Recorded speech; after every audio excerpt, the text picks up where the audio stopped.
What's up, guys? The Chicago Bears are back on the field tomorrow for a 3-day rookie minicamp. The Bears have 43 total players that will be at Hallis Hall practicing this weekend. Let me say that again, 43 total players. They almost have a full 53-man roster on hand, made up of almost entirely rookies. There are 40 rookies and 3 veterans invited to the camp, where Shane Waldron will be installing the entirety of the offense, and Matt Eberflus and Eric Washington will be installing the entirety of the defense. Let's get right into it.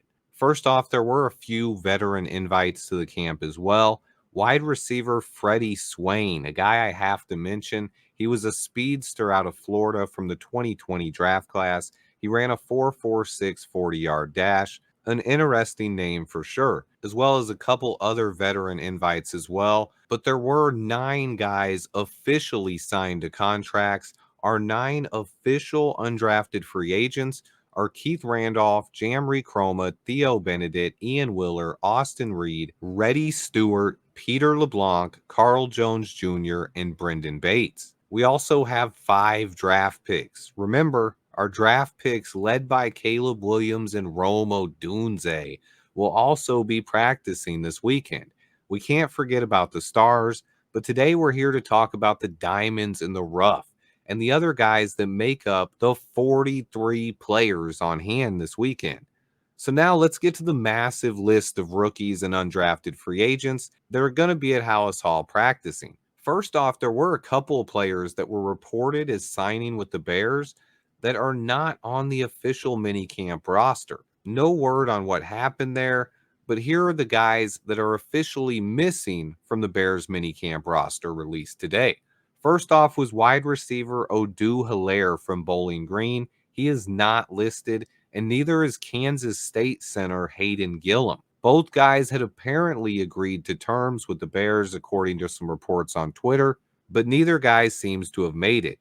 It appears that Hayden Gillum chose the Chiefs over us, and I can't find any news on the Bowling Green speedster Hilaire, but so far no confirmation that he is here. He did meet with the Falcons and Raiders after the draft as well as the Bears, but I can't find any information on the internet about Odu Hilaire. If I find something out, I'll update you guys in the comments. But what about some of the new names on the list? As you can see by the graphic I'm pulling up on the screen, there are a ton of undrafted free agents at camp this weekend. I have the offensive players on the left, the defensive players on the right, and these are all of the undrafted guys we brought in for this weekend's camp. One of the most interesting things about the list is we brought in 7 defensive backs, and that's not counting Reddy Stewart, who we also signed. So 8 defensive backs in total. It really appears that Ryan Poles is looking to upgrade the depth behind our starters in the secondary. Our defensive backs will be the deepest position we have on this roster. Also, we brought in more linebackers than we did defensive linemen. That was also pretty interesting to me. But we could use another backup linebacker as well, even though our starters are pretty solid. Keep an eye out on Sam Matthews, the 12th man from Texas A&M, a safety who I think could stick as a special teamer or even bulk up and transition to linebacker in the NFL. He's a guy who can be one of the new age rangy linebackers or stick at safety and be a special teams favorite. He was a fan favorite and a dude who loves football at Texas A&M. Watch out for this guy, but also Brian Abraham, Moala from Georgia Tech, and Rich Miller Jr. from Kansas all have upside as special teams guys as well. It seems like the Bears are trying to replace Dylan Cole and looking for a special teams ace from these UDFA guys. On the offensive side of the ball, we also brought in multiple tight ends and signed one in Brendan Bates. So that tight end 3 spot right now is wide open on this roster. I still think we could probably sign a veteran tight end, especially one that can block like Mercedes Lewis. But if one of these guys from camp can stand out, they have an opportunity to make this roster. Same with the offensive linemen as well. We signed Theo Benedict, but then we brought in another 5 offensive linemen for tryouts. I'm looking for one of these guys to stand out. And then similar thoughts at the wide receiver position as well. where we have three studs on top of the depth chart, but still have an opportunity for one of these guys to make the team. Watch out for speedster Marcus Rogers out of Troy. And then speaking of guys to look out for, I'm now going to pull up a graphic on the screen that's going to show the guys I believe are most likely to make this roster. I've included what college they went to, their size, their height and weight, as well as RAS scores.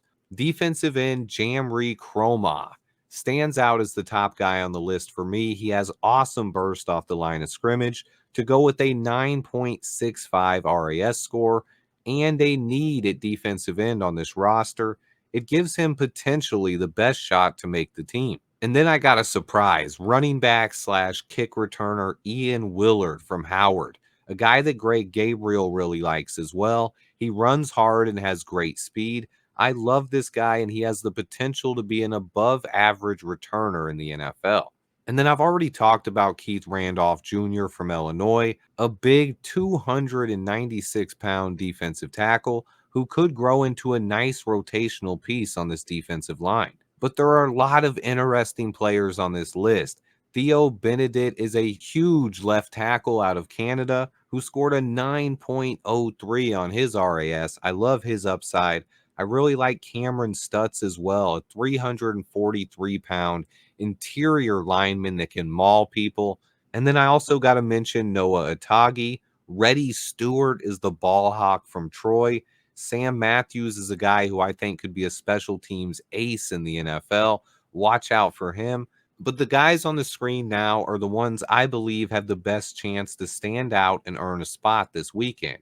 But I will be revisiting this after camp and then break it down firsthand again once we get to training camp, especially if one of these guys ends up standing out. Now, most likely there will be a flurry of moves after this weekend's mini camp as well, so be sure to stay tuned for that. Ryan Poles and Ian Cunningham want to get these guys out there, do a full install on the offense with Shane Waldron, and then they're going to throw as much as they can at these guys and see what sticks. But that will give them a better idea of what these guys bring to the club as early as this weekend. And then after the mini camp ends, they could sign a few of the tryout guys or make moves elsewhere, but usually there are some moves made after minicamp. And I also wouldn't rule us out bringing in a veteran defensive end either. I will throw out the name Yannick Ngakoue one more time, but this will be our first taste of Bears football this offseason. Rookie mini camps for the next 3 days. Hit that like button for me, guys, if you're excited about this season. Let me know how you guys feel. Stay tuned, and until next time, bear down.